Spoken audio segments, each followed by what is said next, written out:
Okay, so I think we'll get started. My name is Benjamin Hagan. I'm an assistant professor of English here at the University of South Dakota. They're perhaps most famous for his role as lead guitarist and lead vocalist for Blue Ruin. Is that fair to say? Rhythm guitarist. Rhythm guitarist for Blue Ruin. Dr. Skip Willman is also an associate professor of English here at USD, teaching courses in literary, cultural, and critical theory, as well as contemporary American literature.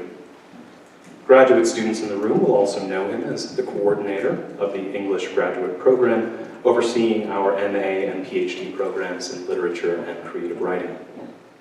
Approaching literature and other cultural forms from a hybrid Marxian, Lacanian perspective, one indicative of Slavoj Žižek's influence, as well as that of Louis Althusser and other prominent theorists, many of whom I imagine he'll be talking about today.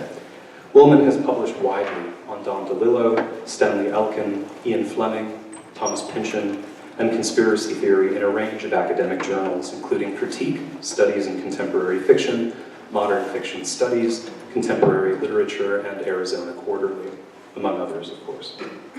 One will also find a copy of his co-edited collection of essays, Ian Fleming and James Bond, The Cultural Politics of James Bond, in the bookcase over in Dakota Hall, to which he will soon be adding, I hope, his current work in progress, Cold War Catastrophes, Western Intelligence Failures in Post-World War II Fiction. This new study examines the cases of the Cambridge spies in the Bay of Pigs in the writings of Fleming, John le Carré, Robert Littell, DeLillo, Norman Mailer, and James Elroy.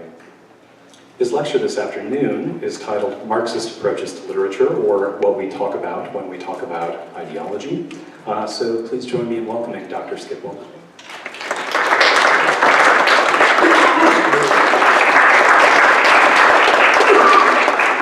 Thank you very much, Ben. Appreciate the introduction, and thank you all for coming out. I know it's like Thanksgiving. It was probably a temptation to leave last Friday. Today I would like to take a quick jaunt through the history of the concept of ideology in Western Marxism.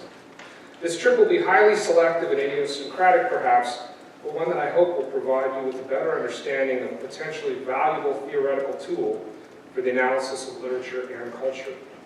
I regret that I will be forced to omit, for the sake of time, key figures in the legacy of Western Marxism and post-Marxism, people like Raymond Williams, Stuart Hall, Ernesto Laclau, and Chantal Mouffe. But their work explores the related but distinctly different concept of hegemony developed by the Italian Marxist Antonio Gramsci. They occupy a different branch of the family tree, so to speak. Like other critical schools of thought, such as feminism and post-colonialism, Marxist literary criticism views literature as a contested site of political struggle.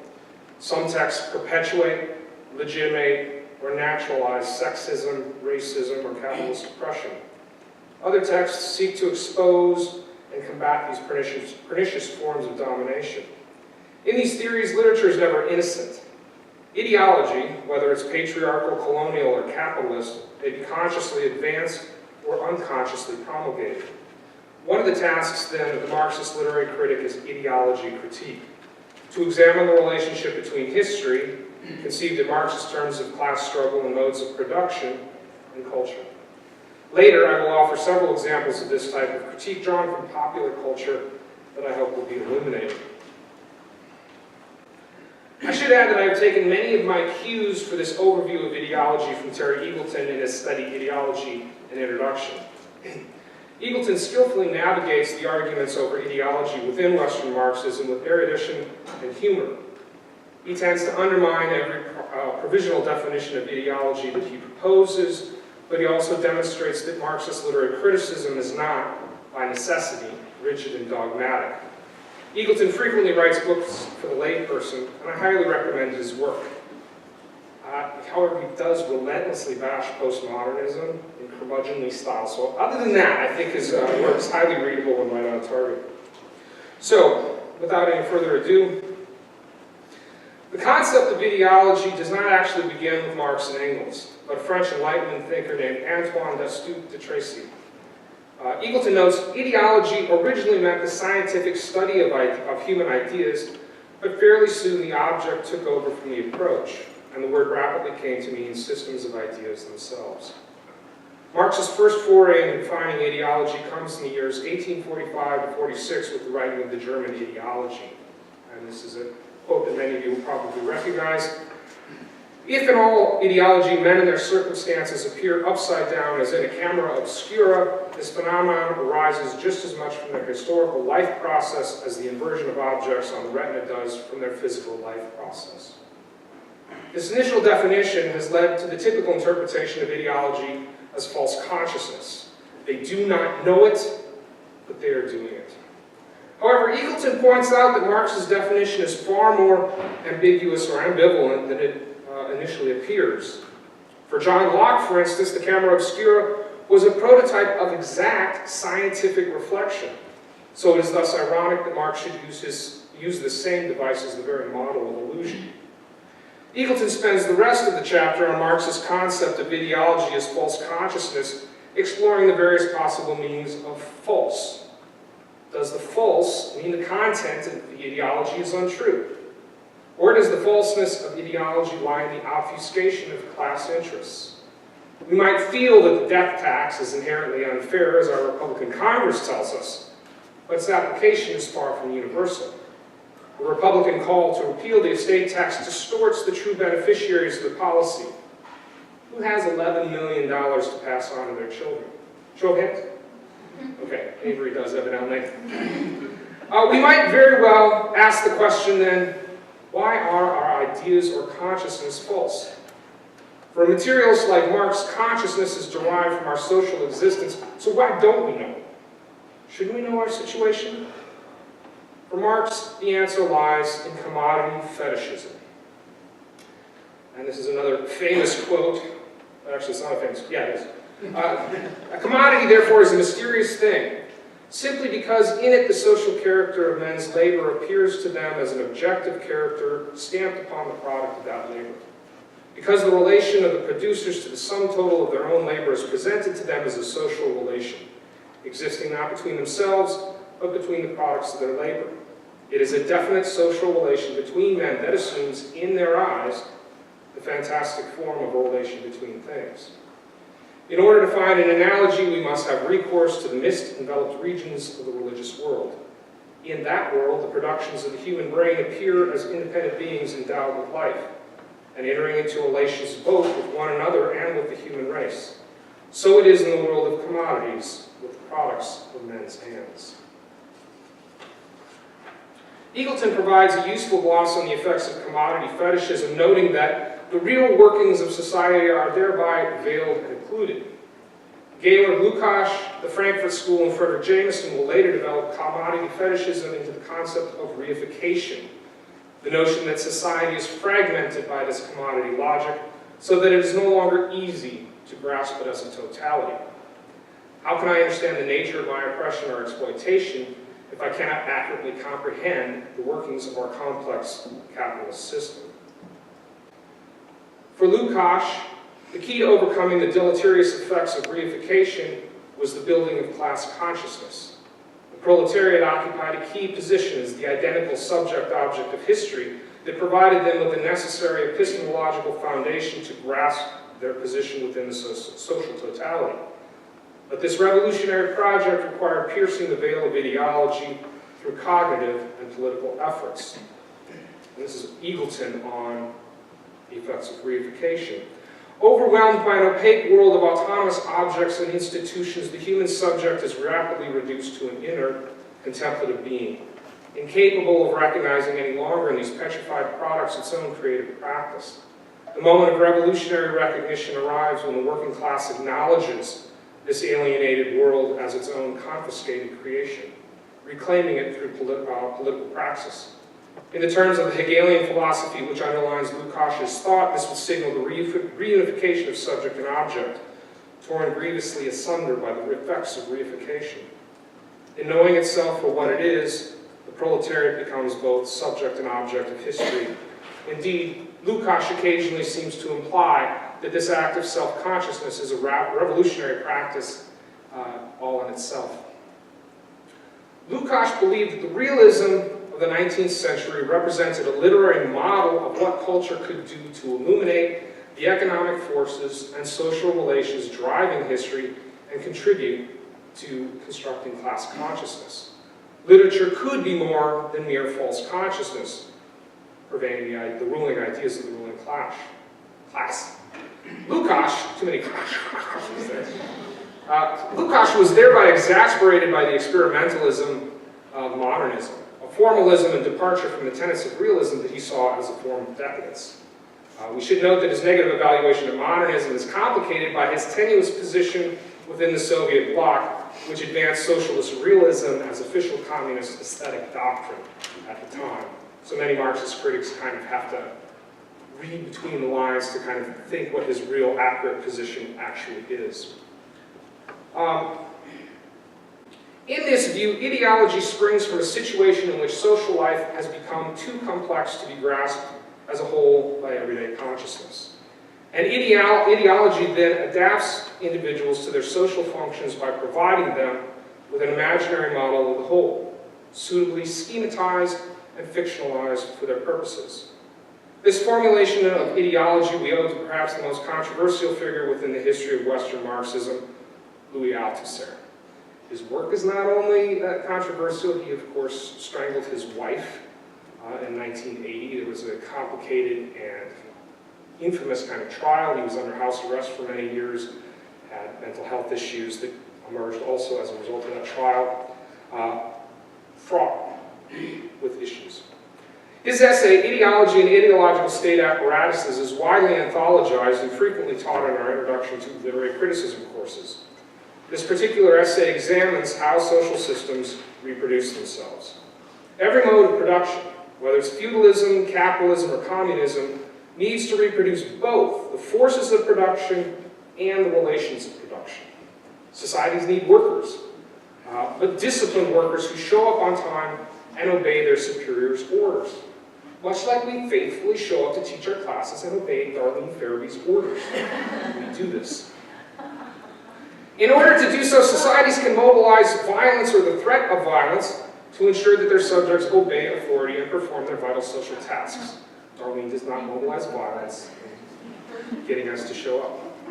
They do so through the work of repressive state apparatuses such as the military, police, courts, and prisons. However, this is a blatantly inefficient means to ensure that the system continues to function smoothly. Consent works so much better than coercion, and this is where ideology enters the picture. Althusser argues that the ideological state apparatuses instill the values and beliefs necessary to keep the social system functioning. He identifies numerous ideological state apparatuses, including religions, schools, families, political parties, the media, and culture.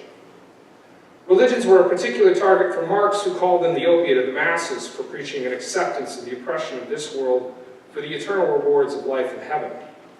Schools contribute to reproducing labor power by teaching students necessary skills or know-how, as well as submission to the rules of the established order. Families are essential to the reproduction of the conditions of production, creating new workers and teaching children to conform to the rules of society. The media encourages us through advertising to find happiness through consumerism. As one of my favorite songwriters, Paul Westerberg of The Replacements, sings, "I'll buy. And I'm not referring to the NSYNC song, Buy. So you're distinguishing those two. In the second half of Ideology and Ideological State Apparatuses, Althusser defines ideology as a representation of the imaginary relationship of individuals to their real conditions of existence. To simplify, we might say that ideology provides the individual with a working picture of how the social system works and his or her place within that system. My favorite example for discussing ideology in the Althusserian sense, and one familiar to my students, comes from, some of you have had me in class? Never mind, I will show you, The Lion King and the Circle of Life. Mufasa explains to Simba, his son and heir, that life exists in a delicate balance. Lions eat the antelope and eat the grass that is fertilized by the decomposing remains of the lions when they die. These are the basic facts of the food chain. So what's so ideological about that proposition? It's not wrong, is it?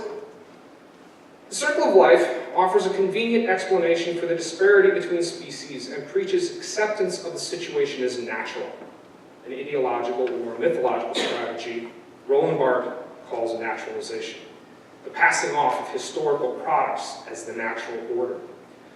We should also note, as Barthes says of myth, ideology, quote, hides nothing. Its function is to distort, not to make disappear. The lions do not attempt to deny their position at the top of the food chain. They merely spin that privilege as some universal and eternal truth. They're entitled to it.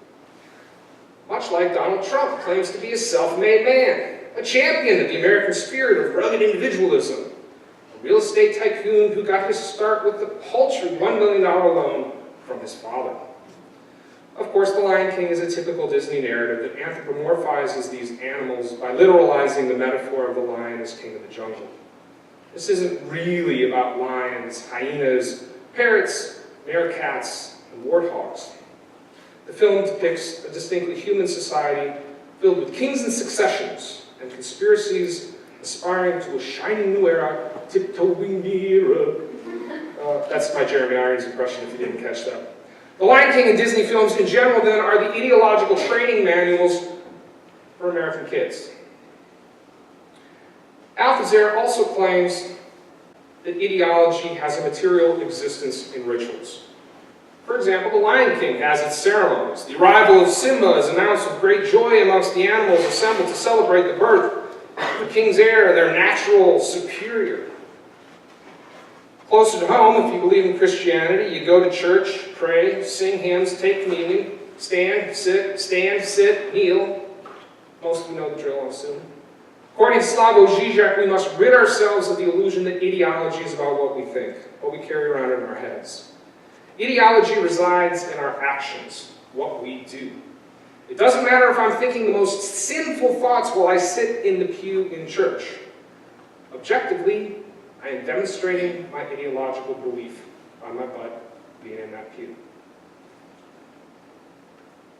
I vote, even though I think that my blue vote will not count for much in this red state. I vote, even though I think that the system is rigged for the rich. I can think whatever I like, as long as I behave. The ideal situation for those in control is to eliminate even this freedom of thought. Since I've been teaching dystopian fiction this semester, I'd like to turn to George Orwell's 1984, since this novel serves as a textbook example of Althusser's theories of ideology. Big Brother is obsessed with maintaining the reproduction of the conditions of production.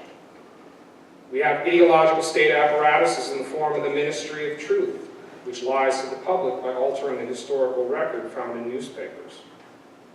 We have the ongoing evolution of newspeak, which seeks to curtail dissent by foreclosing the possibilities of language to express dangerous thoughts.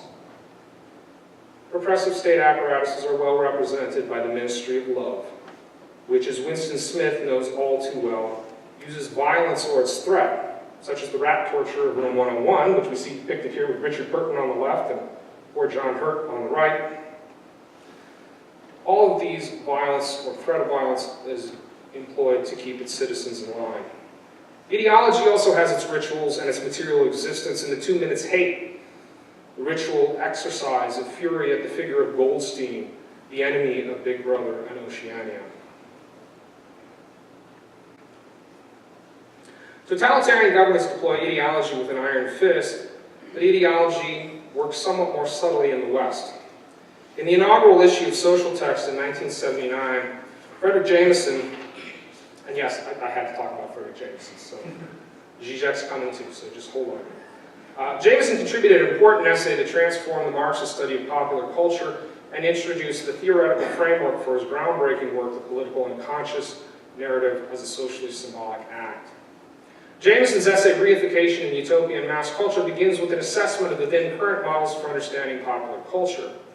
He contends that the legitimation of the study of popular culture on the grounds of the size of its audience may be compelling, but that its proponents lacked a coherent framework for analysis. On the other hand, Jameson recognizes that opponents of the study of mass culture, like the Frankfurt School in particular, possessed a rigorous theoretical orientation based around the concept of reification that its proponents lack.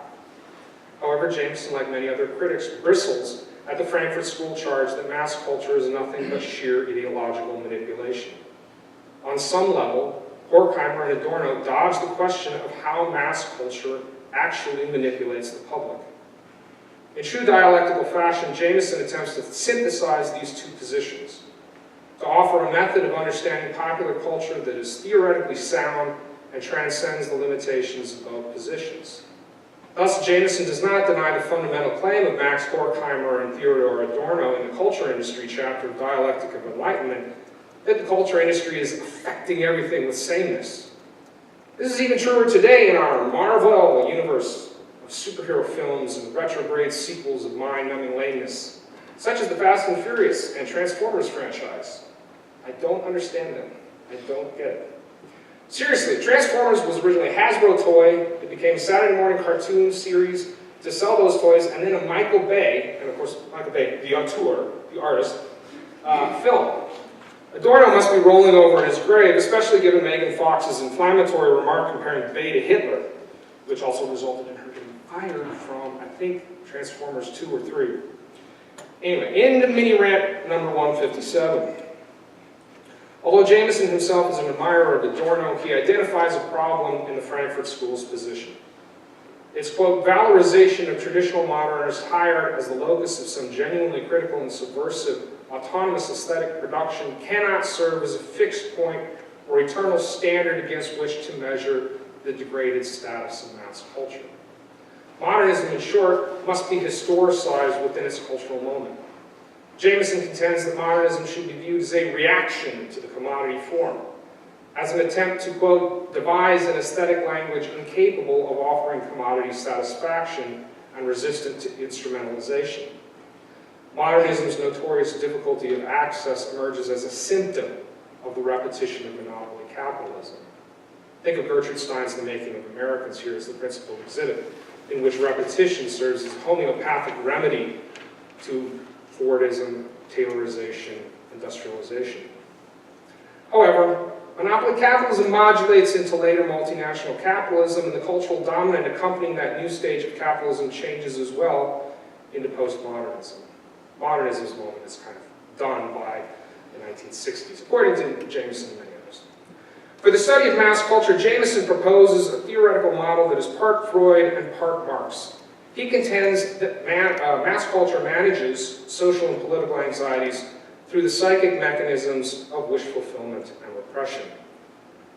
Both modernism and mass culture entertain relations of repression with fundamental social anxieties and concerns, hopes and blind spots, ideological antinomies, and fantasies of disaster, which are their raw material. Only where modernism tends to handle this material by producing compensatory structures of various kinds, mass culture represses them by the narrative construction of imaginary resolutions and the projection of the optical illusion of social harmony. Ideological manipulation continues to work by appealing to some utopian wish expressed in the text. Or, as Jameson claims, the works of mass culture cannot be ideological without at one and the same time being implicitly or explicitly utopian as well. They cannot manipulate unless they offer some genuine shred of content as a fantasy bribe to the public about to be so manipulated. He exemplifies this claim with a reading of Jaws, specifically focusing on the transformation of the novel into the film, which he says provides a striking illustration of a whole work of displacement by which the written narrative of an essentially class fantasy has been transformed in the Hollywood project into something quite different. In the novel, not the film, in the novel, Brody and Quint are small-town working-class Joes, while Hooper represents wealthy New England blue bloods. Hooper sweeps into amity and has an affair with Brody's wife, thereby meriting his tragic end in the jaws of the shark menacing the town and its tourist economy. The resolution of the novel then represents a class fantasy of the triumph of the islander and the Yankee over the decadent playboy challenger. The class overtones of the novel are repressed in the film adaptation, though. Hooper is not an aristocrat, but a technocratic whiz kid, while Brody is a retired cop from New York City, not a small-town cop. In the film, Hooper survives, while Quint, the old-school fisherman, dies gruesomely aboard his sinking boat. Yes, in hindsight, they needed a bigger boat. That's a joke, so you can kind of laugh at that. Brody and Hooper, not Brody and Quint, form the partnership that vanquishes the threat posed by the shark. According to Jameson, Jaws serves as an allegory of the alliance between the forces of law and order and the new technocracy of multinational corporations. An alliance which must be cemented, not merely by its fantasized triumph over the ill-defined menace of the shark itself, but above all by the indispensable precondition of the effacement of that more traditional image of an older America, which must be eliminated from historical consciousness and social memory before the new power system takes its place. Much like Pomida, Mr. Smith's must disappear in the wake of the all-powerful Walmart. While the film represses class antagonisms with the transformation of Hooper and Brody and their cooperative relationship, the utopian dimension of the film lies in its ritual celebration of the renewal of the social order and its salvation. Thus, repression and wish fulfillment, ideology and utopia work hand in hand.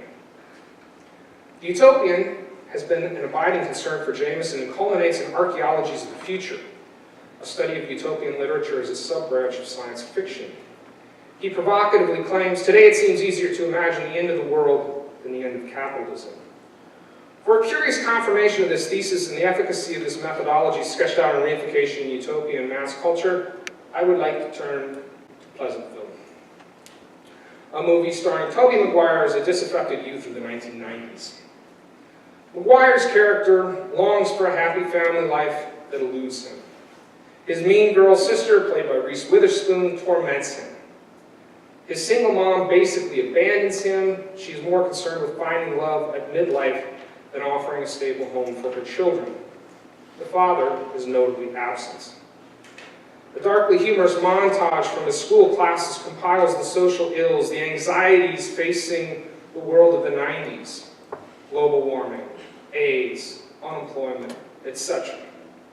In short, Tobey Maguire has ample reason to seek solace in the utopia of his favorite syndicated TV series from the 1950s, a Leave It to Beaver style show called Pleasantville.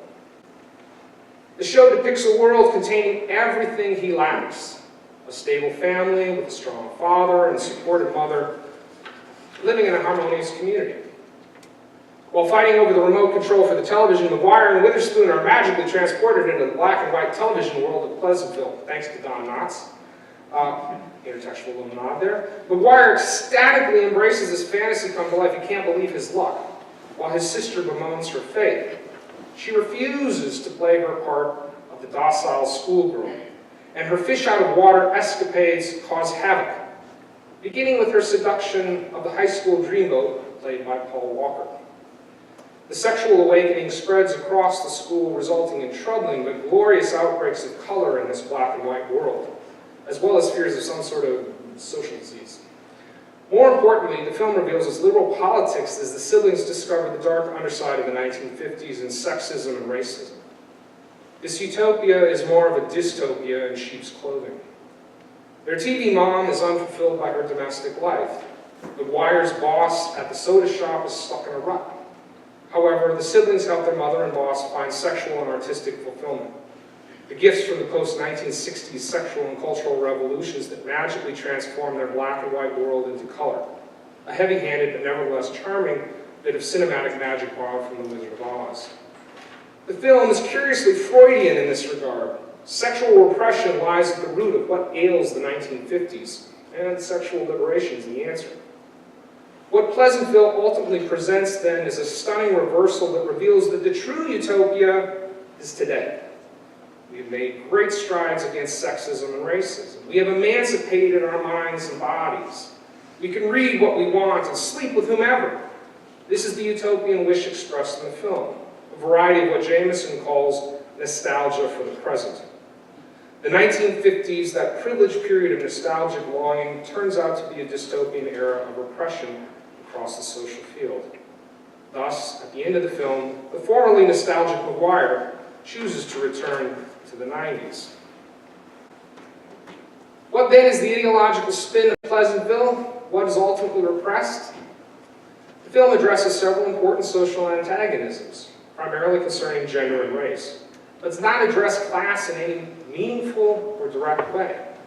In fact, class disappears from the discussion altogether, an acknowledgement within this liberal fantasy that capitalism is here to stay, a position that aligns the film with Francis Fukuyama's end of history thesis. The fundamental issues of the day involve identity politics and civil rights. What the 1990s offers, although the film won't admit it, is repressive desublimation, to borrow the term from Herbert Marcuse. Our sexual liberation does not free us from capitalist exploitation. Those energies are co-opted or re-territorialized, to borrow Deleuze and Guattari's term, shout out to Dr. Hagen, within multinational capitalism and sold back to us. In The Sublime Object of Ideology, Zizek provides a comprehensive revision of Althusser's conception of ideology by adopting a more rigorous Lacanian perspective, specifically by introducing the psychoanalytic formulation of fantasy into the imaginary dimension of ideology. For Zizek, fantasy operates on an individual level as the frame coordinating our desire. Advertising sells us fantasies of consumption and fulfillment and sexual gratification, and we are programmed to desire all manner of things, from cars and beverages to pharmaceuticals, even guitars. However, fantasy is also a social category in America, as individualist a nation as they come certainly subscribes wholesale to these collective fantasies. What is the American dream, after all? Of course, this is pure ideology. But how does it work, according to Zizek? Let me throw up this slide that lays out Zizek's thesis. This quote alludes to the work of Clow and Mouffe, which we have not discussed, but the basic proposition is here. The notion of social fantasy is therefore a necessary counterpart to the concept of antagonism. Fantasy is precisely the way the antagonistic fissure is masked. In other words, fantasy is a means for an ideology to take its own failure into account in advance. The thesis of Clow and Mouffe that society doesn't exist, that the social is always an inconsistent field structure around a constitutive impossibility, traversed by a sexual antagonism. This thesis implies that every process of identification conferring on us a fixed socio-symbolic identity is ultimately doomed to fail. The function of ideological fantasy is to mask this inconsistency, the fact that society doesn't exist, and thus to compensate us for the failed identification.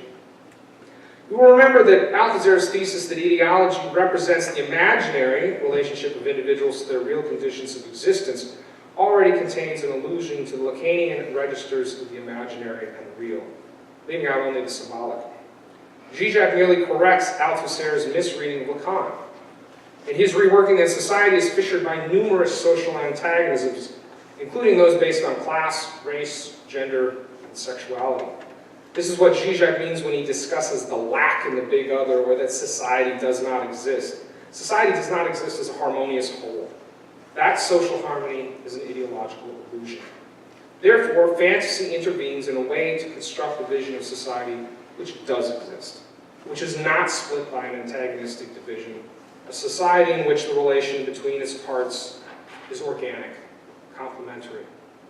Fantasy provides the imaginary support for the symbolic order by repressing those real social antagonisms, or masking the lack in the big other.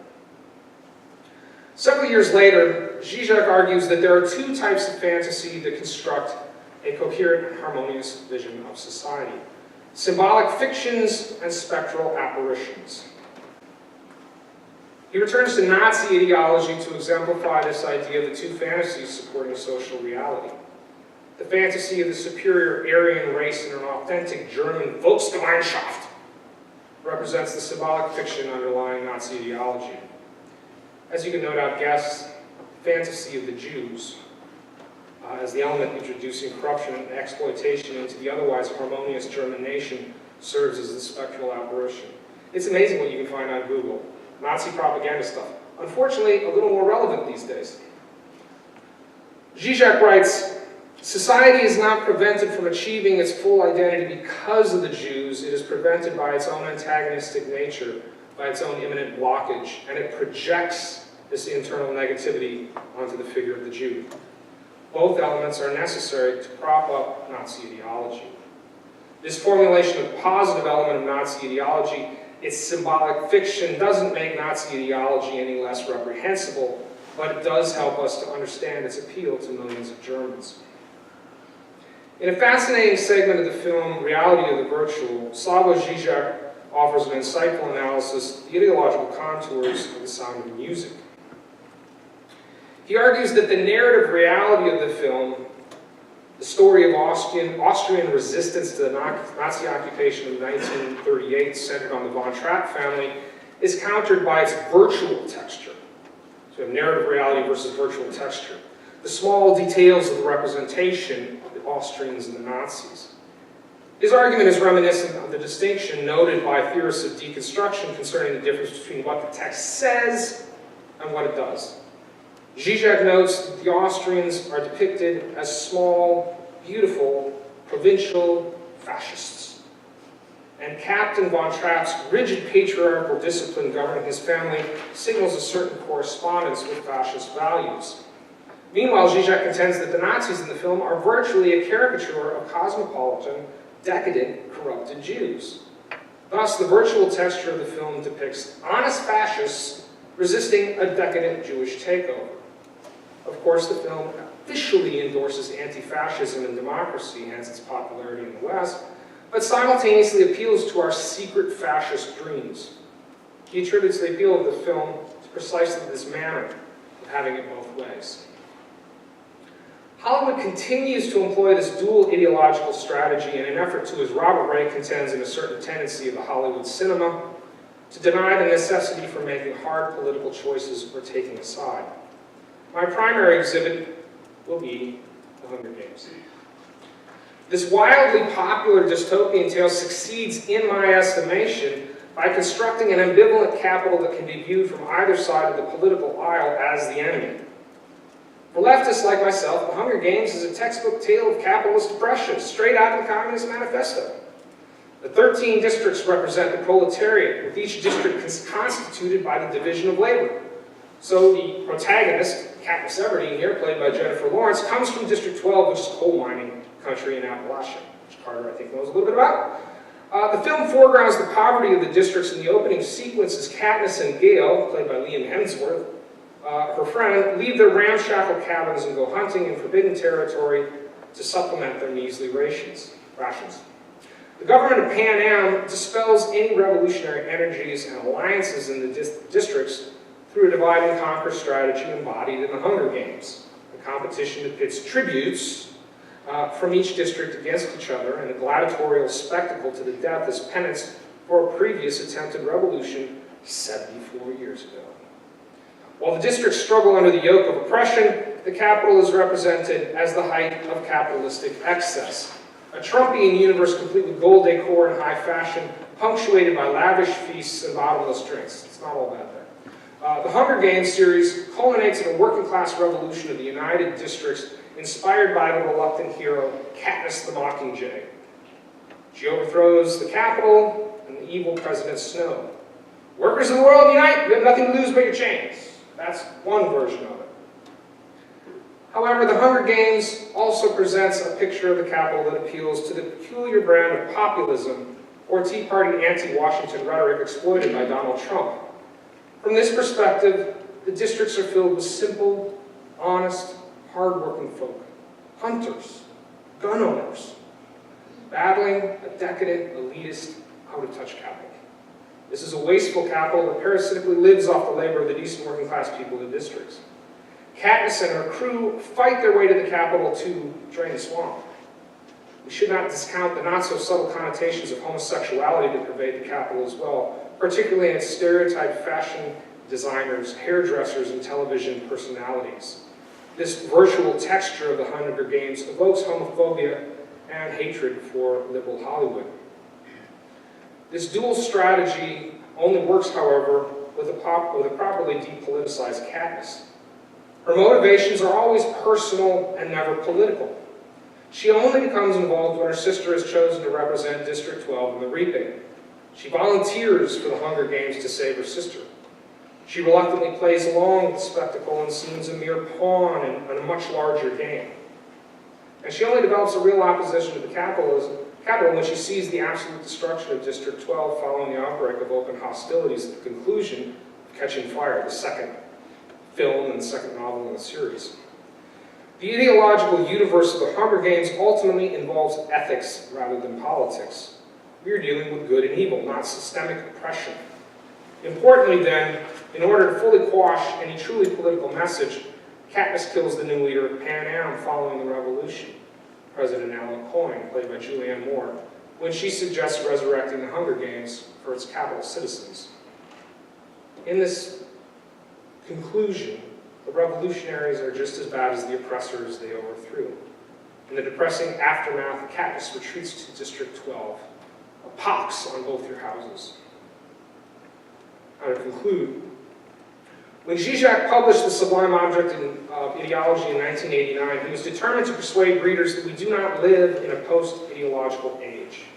Ideology lived on in enlightened false consciousness. We knew exactly what we were doing, what we were still doing. In our sharply polarized historical moment, we do not seem to be in any danger of losing sight of the influence of ideology. We on the left see ideology in Fox News performing as a mouthpiece for the Trump administration, while internet trolls and crazy uncles in every family remind us snowflakes of how bankrupt our whole libtard ideology is. The battle has returned, and we have to understand how ideology works in order to combat it. I hope today's discussion will contribute to that necessary project. Thank you.